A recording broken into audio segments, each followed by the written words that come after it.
This is Teresa and Nicole. They came to Prague to explore all the beautiful sights.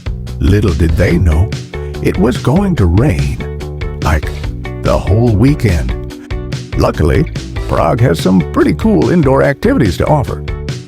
So they took Metro Line B all the way to Lobitin, and they ended up at Prison Island, where a rainy day turned into an afternoon full of climbing, thinking, throwing, and lots of laughter.